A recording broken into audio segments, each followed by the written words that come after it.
A mini-nebula is a cloud of gas and dust from which a mini protostellar disk forms, within which moons of Jovians and exojovians form.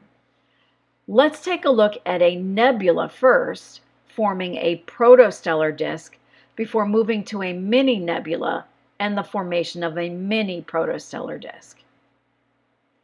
Here we're looking at an infrared image from the Spitzer Space Telescope, and we're zooming in on this nebula to this formation of protostellar disks.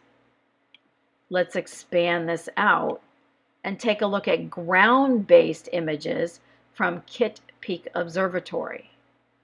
In these ground-based images, we are looking at protostellar disks, not mini protostellar disks, but protostellar disks that came from the larger nebula.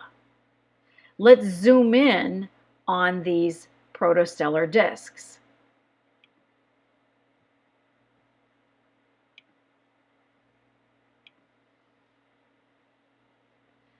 Here we're looking at a protostellar disk, and we're looking at exocomets falling in around this forming host star, and we're looking at exojovians forming along with exoasteroids colliding to help build these exojovians.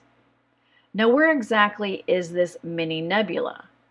Well, before we get to this disk, we have this cloud around our forming Jovians. This cloud of gas and dust is what we mean by a mini nebula. It's a nebula not around the host star.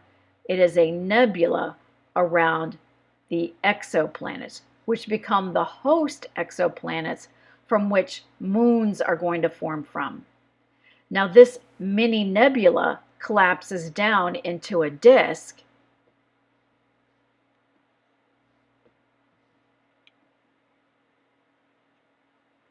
Looks like a frisbee, and this disk is where we have these forming exomoons. But a mini nebula is a gas of cloud and dust from which many protostellar disks form.